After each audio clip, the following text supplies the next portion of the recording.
Welcome to the Addiction Solution Podcast. I'm Michelle Dunbar. Enjoy listening and watching as addiction experts Mark Sheeran and I cover controversial as well as helpful topics on addiction, how to move past it, and other related subjects. As two of the co-founders of the Freedom Model, Mark and I will give you a completely new perspective on the topics that matter to you. We will take to task the Recovery Society's lies and misinformation and replace them with facts, research, and the methods to move on from addiction struggles without 12-step meetings, rehabs, and the shackles of endless recovery. Let's escape the treatment and recovery trap together and learn to be free. Welcome to the truth. We're so happy to have so many wonderful fans, viewers, and listeners to the Addiction Solution Podcast. We know that many of our listeners are seeking a solution to addiction for themselves or someone they love. So let me tell you about our Freedom Model online program. It's like no other program for addiction in the world. The Freedom Model online program, or FMOP as we call it, was made for those who still want to be able to learn a solution, but do it on their own, in the privacy of home and on their schedule, but with guidance from the addiction experts who developed the Freedom Model. FMOP consists of more than 65 video lessons taught by Mark Sheeran and me. We're the co-developers of the Freedom Model. The program includes additional lessons not included anyplace else. They are the mind and brain, the binge construct, and life movements. You also get the Freedom Model for the Family online program, the 12-step deprogramming seminar series, which people love, new quick lessons taught by certified Freedom Model coaches posted each week, the Freedom Model monthly newsletter, and a 2-hour live question and answer coaching session with Mark and myself on the last Wednesday of every month. And FMOP is affordable. For just $450, you have access for the first month. And if you feel you need more time, you can maintain your access for just $49.95 for each additional month. You can enroll in FMOP today at thefreedommodel.org. Or if you have questions about our products or services, call us at 888-424-2626. We are happy to help.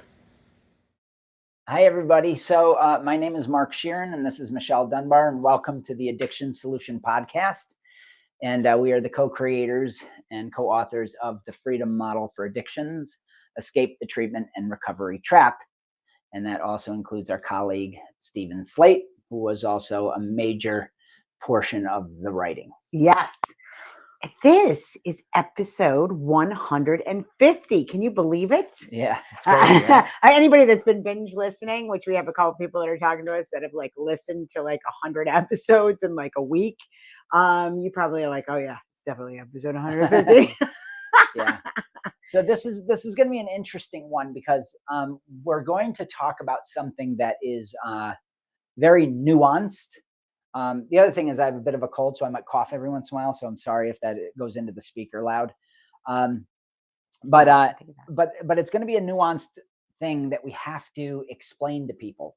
So we've been on TikTok lately, and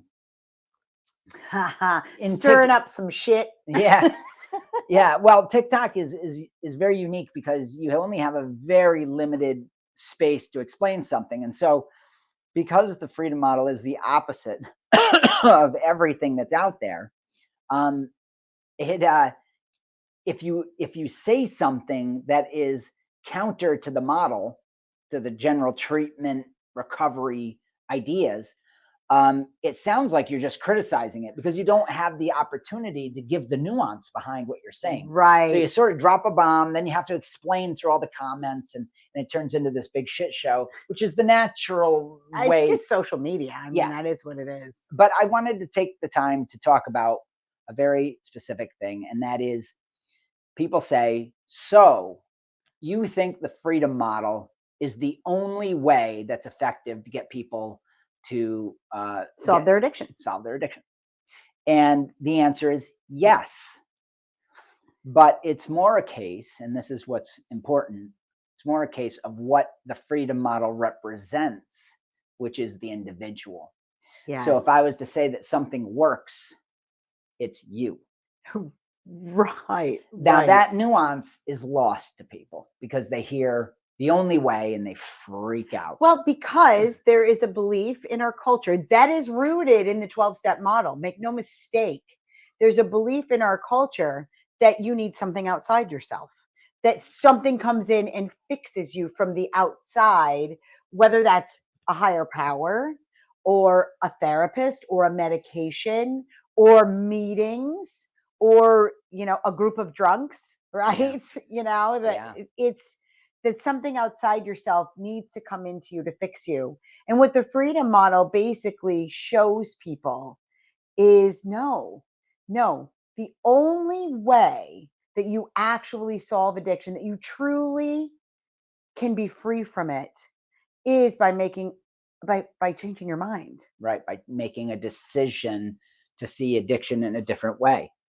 So, in addition to the solution, according to the Recovery Society, being external to you, meaning sponsors, treatments, therapy, MAT drugs, all these external things that are supposed to compel you to stop, they also hold the belief that the addiction comes from outside of you, that it's a thing, that there's a force called addiction, a thing called addiction that happens to you. Right. And they use terms like you're susceptible to addiction, as if addiction was something different than you that came into you and biohacked your brain and made you think differently and made you compelled to use.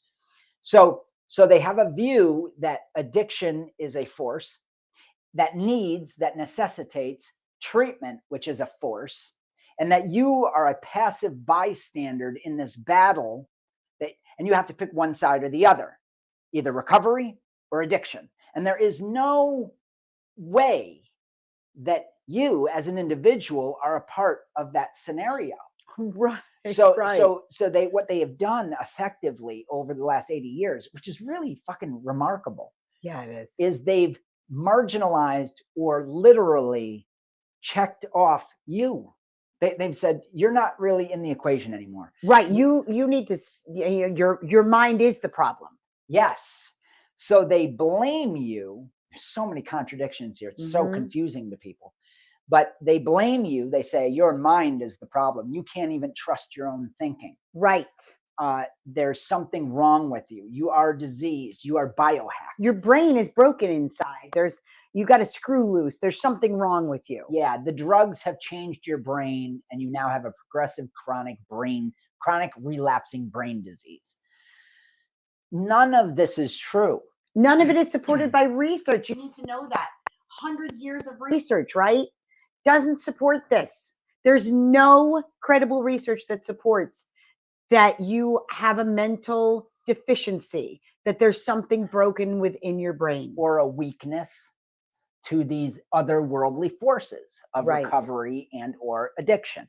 So you're really in a terrible position in the recovery model where you're this passive victim of being biohacked through your brain being hijacked by drugs. And so there's no real winning except for this conjured up battle that you're going to have in recovery, and how depressing that is. Yeah. But also there's a certain amount of junkie pride associated with that. And that is, look how hard my life is. Yeah. I'm in recovery. Well, congratulations. We know how tough that is. Well, that sort of attitude only lasts so long before it gets old. For sure. And you're just like, Jesus, I just want all this to be over with. I just want to be normal. Yeah. So I think that now let's get back to the freedom model. So what the freedom model is, because people come from that perspective, they're thinking we're saying the freedom model is a program. And the only program. And is the only way. We view it as the only way. Just like AA thinks they're the only way. Just like the rehab thinks they're the only way. And that you're just saying that, and you're just like everybody else. You're your own cult. You're your own. And here's the deal. Here's what's wild.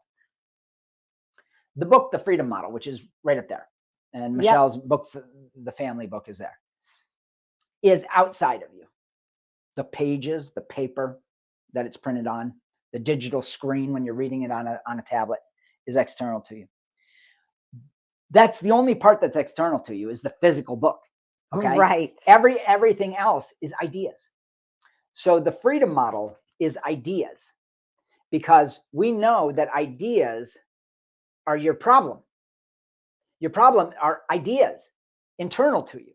So we're giving you words that you read, you take internally, and you apply an idea to an idea. All of that is happening inside of you in your mind.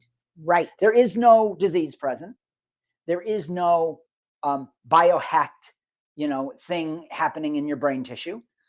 Your brain certainly is changed by drugs, just like it's changed when you learn to play the piano, whatever. But it doesn't seem to matter, because people get over their problems whether the brain is, beat up or not. So the point is, all we do is give information. That's it. I mean, I can't explain it any other way. You have an idea about addiction that's problematic, and it's mythology. It's this idea that I'm this broken person. That idea is your problem. It isn't that there really is a disease. Right. I want to tell you something. I want to talk about something that well, kind of how the freedom model was developed, right?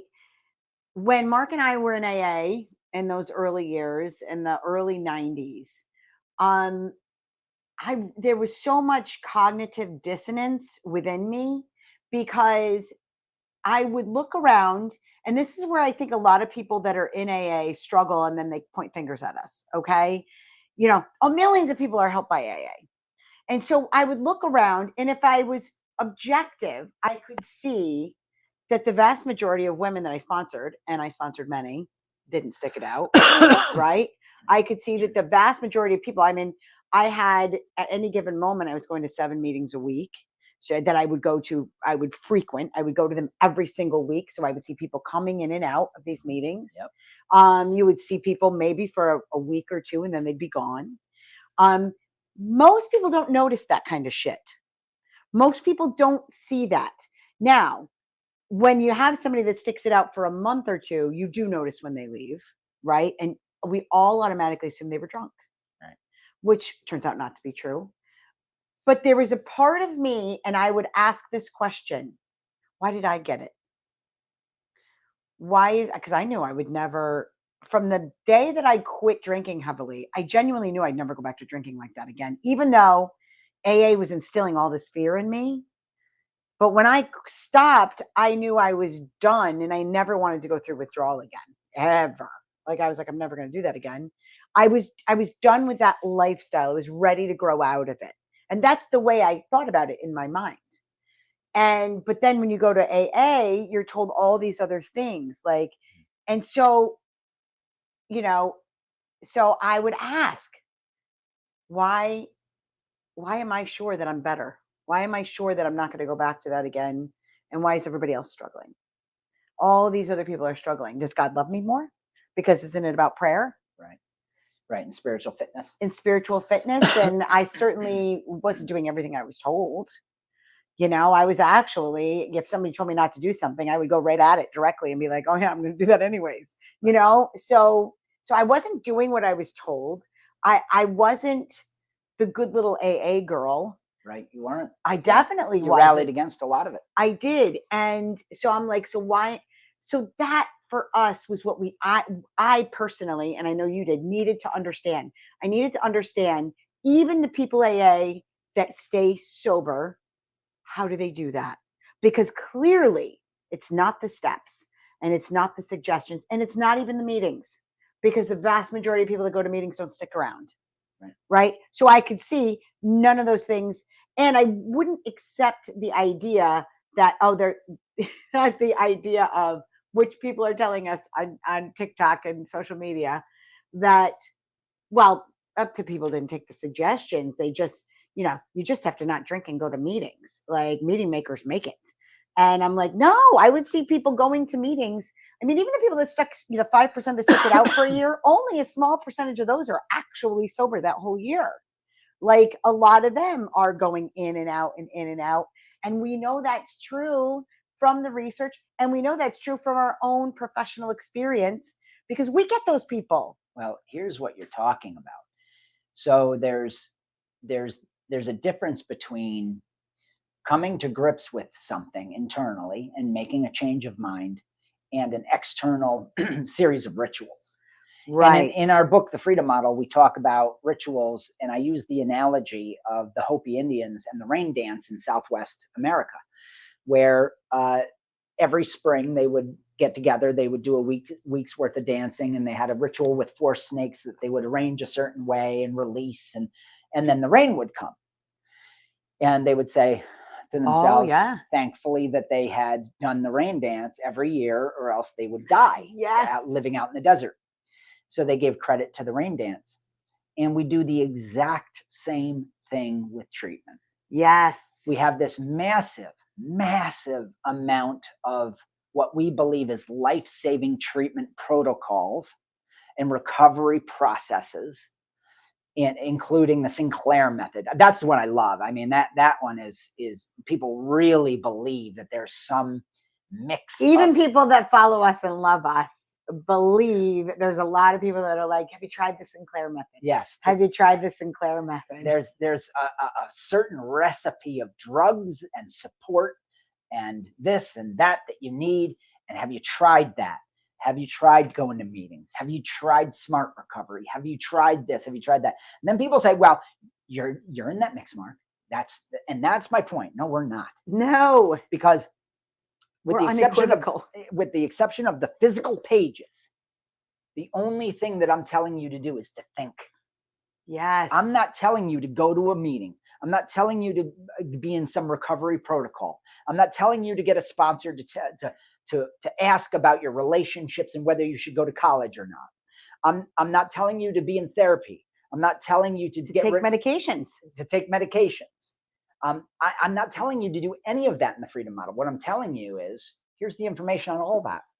Yeah. Decide for yourself internally, because that is the only way you can change. Because the only operative force is you. A drug doesn't have a mind. Yes. Your circumstance doesn't have a mind. It can't compel you to use. Trauma, stress, none of that has a mind to tell you inherently, you have to get high right now. Okay? So you're the one making all the decisions, and we ignore this. We ignore it with all these red herrings in the treatment community saying you get high because of this, that, and the other thing, and you need to recover by doing this, that, and the other thing. And nobody's saying, hey, John, why do you like it? What is your perception about the drug? How do you use it? Why internally do you desire it and crave it? You crave it because you want it. A craving is a want. Want is a part of your mind, right? Is a perception. There's reasons. There's reasons. Reasoning, again, a function of the mind. There is only one operative force, folks, and it's you, your mind. There is no other force. And so you have to get down to the components of what the hell is going on here. Most people you said it best. They're like the Hopi Indians. The rain comes and they go, thank God we did the dance. Yes. Little did they know that the monsoon comes every spring, no matter what. Now, here's the thing about this. We don't judge if you want to try all those things. No. I don't judge it. Right. I think it's fine. That's right. Okay. But what we want you to do is, and we don't judge it. Like, there is somebody that I'm talking to who's like, she asked me, why do I still like to get drunk every night? And I'm like, her. She asked me that question. Why does she still like to get drunk every night? Like she said, why do I like to get drunk every night? And I'm like, well, I don't know that. That's something you do know. You're not willing to look at. That's so good. Yeah. Okay. Because you're, and I'm sorry if I'm getting loud because we have these new microphones and it's like attached to me. So I'm trying not to be too loud, but I get very excited. But anyways, so basically the reason a lot of people don't know why or aren't willing to look at why is because there's so much shame and guilt heaped on it unnecessarily. If you're sitting at home alone getting drunk every night, and now granted, if you have kids and you're neglecting them, that's going to make you feel pretty shameful. Yeah. and awful about it. I'll bring that up in a second. Yeah, if you but if you're alone, and that's the people I'm working with largely, they live alone. They're successful in their work. They don't have somebody else outside of them heaping shame and guilt on them. They've been in and out of AA and they're doing it to themselves. And so Mark used to use this terminology, which I haven't heard you say in a while, called shame veiling, because it literally blocks you. This whole shame blocks you from being able to admit to yourself what you like. And let's say that you do have a lot of people around you that Right. don't get hammered, right? They have trained you to not admit why you actually like it. Yeah. Let me give you an example. So you get really hammered, you beat up your wife. It happens. And it's horrible. It's horrible shit. And so the wife stays with you, let's say, but it's brought up constantly what a piece of shit you are when you're drinking, right? And so the front end of that drunk, the desire to be drunk, is completely ignored. Yes. Everybody says you must be completely out of your mind to beat your wife and you should never drink again. Nowhere does somebody say, why did you get drunk to begin with? Right. What was the reasoning behind your desire that you like getting drunk? Because all of the focus comes on to the consequence and the pain. Yes. So I get it. That's going to chime like a dozen times, even though it's only, I don't know, 11, 10 o'clock in the morning. So you've been trained through time to ignore the actual reasoning behind your preference. Right. So when people say, why do you like to get drunk? You say, I guess I have a disease. I have a disorder. I have all these things. And you ignore you. That you're choosing. Yes. Okay. And of course, we do address that being drunk doesn't make you violent. It doesn't. We address that later. That's separate. That's right. That's right. But you develop so there's so many layers on this. And so what the Freedom Model did, what we did was we studied all of those people that figure it out, that solve addiction and move on. And there's tens of millions. Yeah. Okay. It's the vast majority of people. They don't continue to struggle. They aren't beholden to meetings. They don't go to meetings. Most of them never went to even one. They don't have to go to therapy and treatment. Because when you're in the recovery cult, that's all that you see. That's all around you. So it's reinforced in you continuously.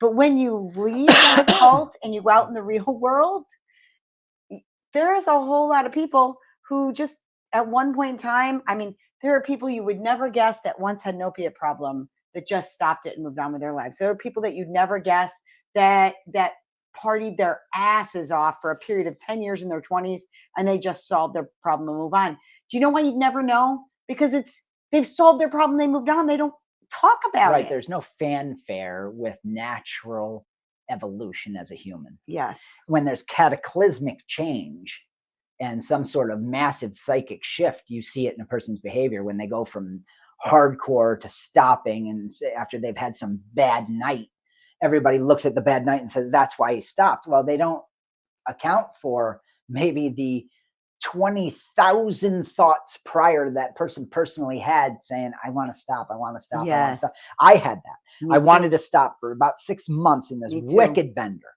And then I have a car accident and I said, enough's enough, and I'm stopping. But it was also the 20,000 thoughts I had, the endless fucking stream of consciousness that I was having about, I got to end this and I want my life to be better. Yes. And so that all of that is the unsaid hero about personal change. And all of this is happening in the individual. So the Freedom Model simply makes you aware that you are the operative force for change. Yes. So, and you are the only thing that can change you.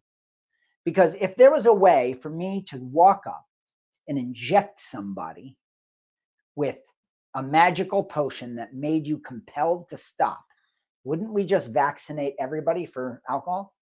Right, or drugs or addiction itself. I mean, it's only a matter of time before somebody comes out with Well, they're something like trying that. to. They're That's the whole trying Sinclair thing. so they can I- make bucket loads of money. yeah, that's the whole point of the whole movement now is the pharmaceutical. Well, yeah, so much so. And I'm just going to digress for a minute. So much so. And I want to put this out there for our listeners because it's a dangerous trend, that they're prescribing Suboxone for people that are using drugs other than opiates.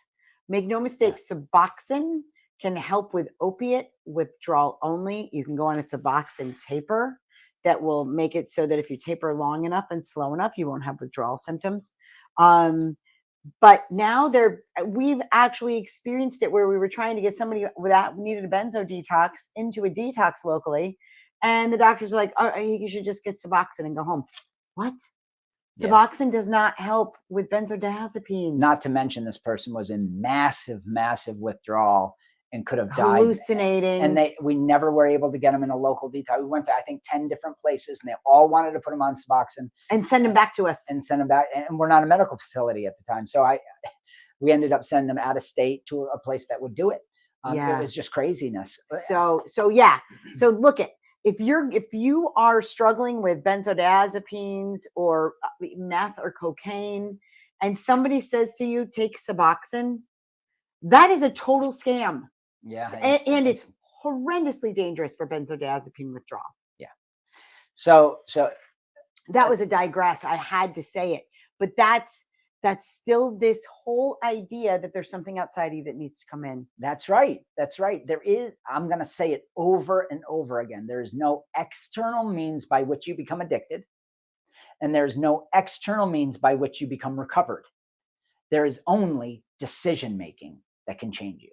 Yes. That's it in a neat package. So what does the Freedom Model do? It provides you information to make decisions based on research, truth, and fact. And we wipe away the mythology. We wipe away the distractions of the Recovery Society. All these processes, we debunk all of them so that you're stuck with one thing. One thing. You.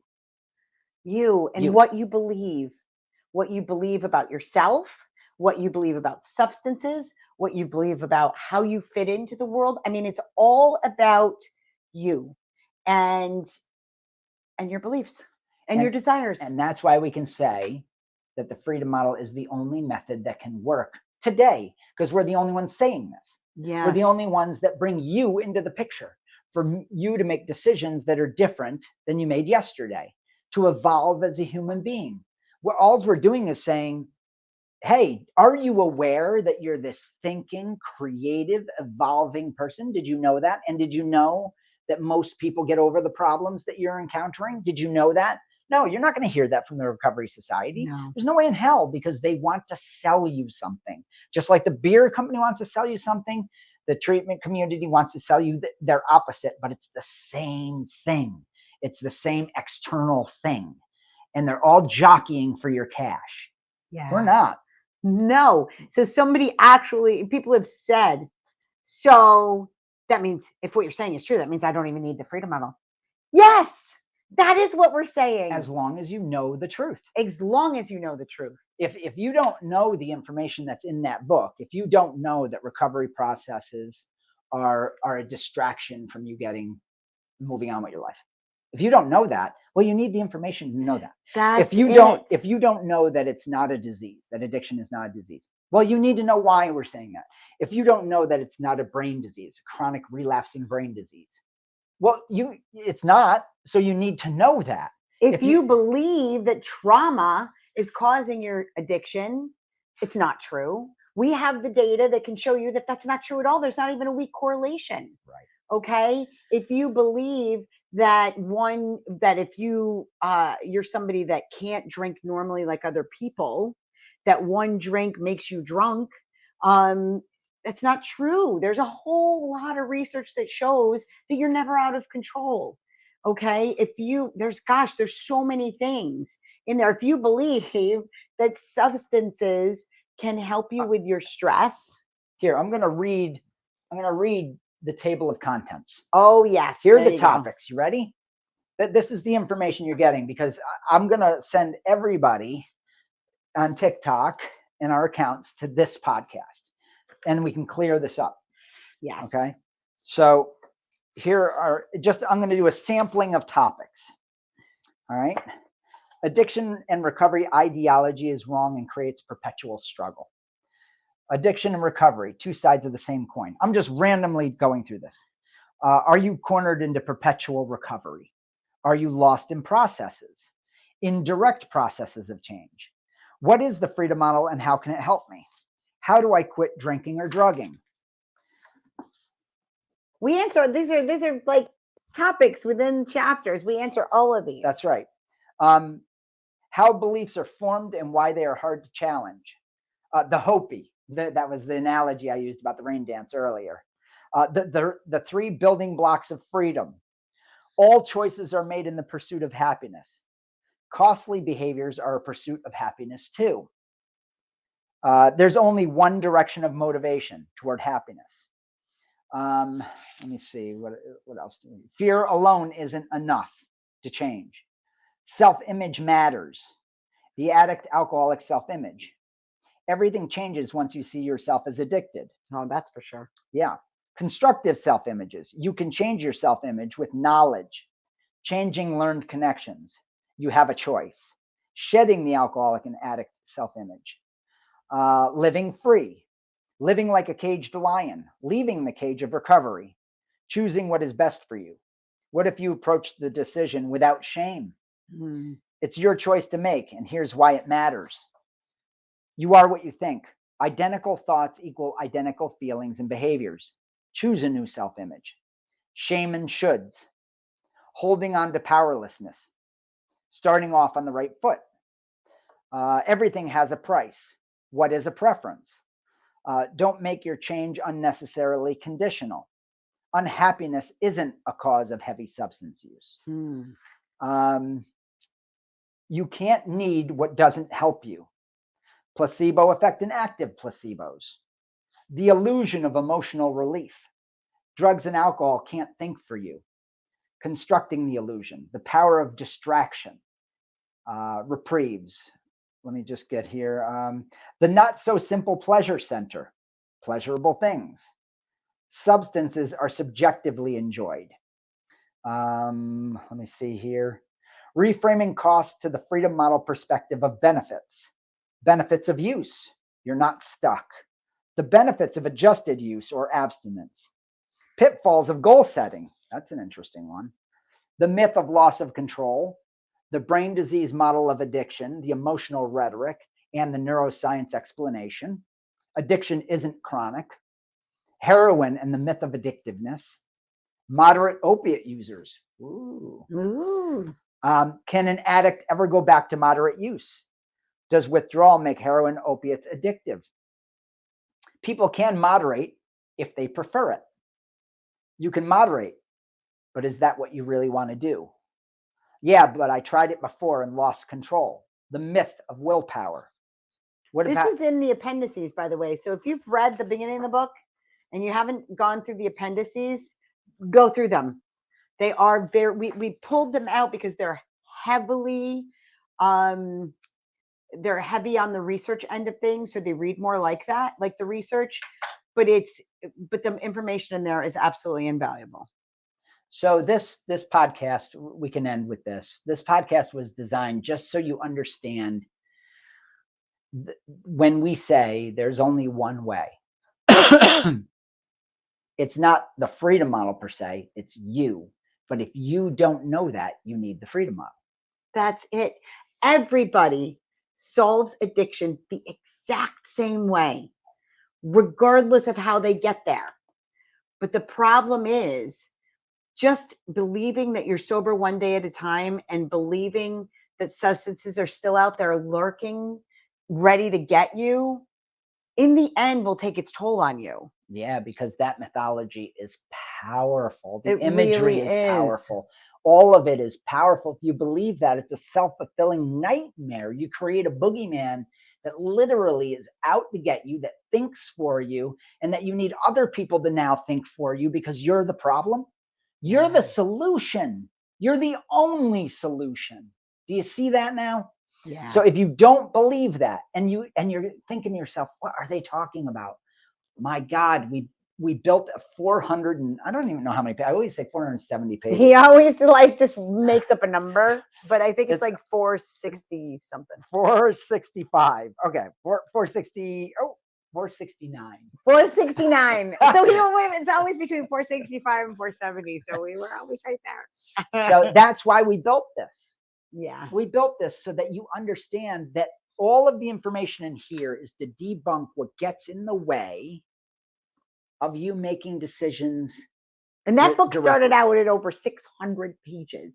Yeah. It started out over 600 pages, and I had to pare it down and pare it down and pare it down. When Steve and I, before we presented to her, it was over 1,000. And then we pared it down to 600, and she said, rewrite the damn thing. No. It was 600 after the rewrite. It was 600 after the rewrite. It was bad. And no, it went, the first version was, but it was because we were pulling it from previous versions of our book, and it really needed a full rewrite.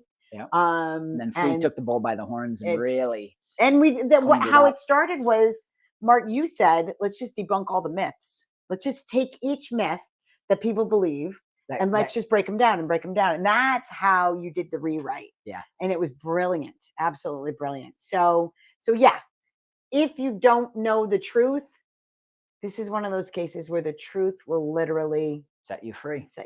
The freedom model. Yes. All right. Thanks, everybody, for all of your support. Please, if you like our podcast, give us a 5-star rating wherever you listen to it. Share it with your friends. Subscribe. Go to our YouTube channel. Follow us on social media on Facebook and Instagram and TikTok and Twitter and, LinkedIn. I mean, we're on a bunch of different things. So, but thank you so much, and we'll see you next time. See you next time. Oh, and if you need help, 888-424-2626. And if you want to, if you learn visually rather than reading, get the online program. Go to thefreedommodel.org and get signed up right away. Yes. And look at one last thing. And I know there's commercials at the beginning and end of this for our products. Coaching is available, which is private, one-on-one, via Zoom or Skype. And sometimes, because there's so much mythology and there's so many beliefs that could be really harming you, false beliefs, sometimes people need to talk it out. And we are available to do that. So just give us a call and we can set that up.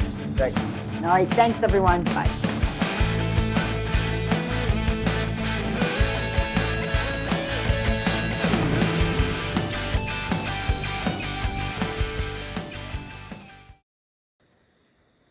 Are you seeking private, personalized coaching to solve your addiction? Do you want to move fully past your addiction without endless meetings, therapies, and rehabs? Some of you might also want to deprogram from the 12-step belief system for good. If so, then the Freedom Model online coaching is for you. Learn the addiction solution that has helped tens of thousands of people to solve their addiction for good and move on completely free from the trappings of perpetual recovery. You can work privately with a certified Freedom Model coach without having to put your life on hold, leave work and family. And again, you can do it without having to attend any group meetings or group therapy sessions. When you enroll in the Freedom Model online coaching program, you'll be assigned your own personal Freedom Model coach who will guide you through learning the Freedom Model in 12 private coaching sessions via video conference like Zoom or FaceTime. You will have 3 coaching sessions per week, and you will also get 30 days access to the Freedom Model online program, which consists of more than 65 video lessons taught by me and my colleague and addiction expert Mark Sharon. In addition to those video lessons, the online program also includes our 12-step deprogramming seminar series, a new Freedom Model quick lesson posted weekly, the monthly Freedom Model newsletter, the Freedom Model for the Family online program, and a 2-hour live coaching session with Mark and me on the last Wednesday of each month. Go to thefreedommodel.org to learn more or call 888-424-2626 and start your journey to complete freedom today.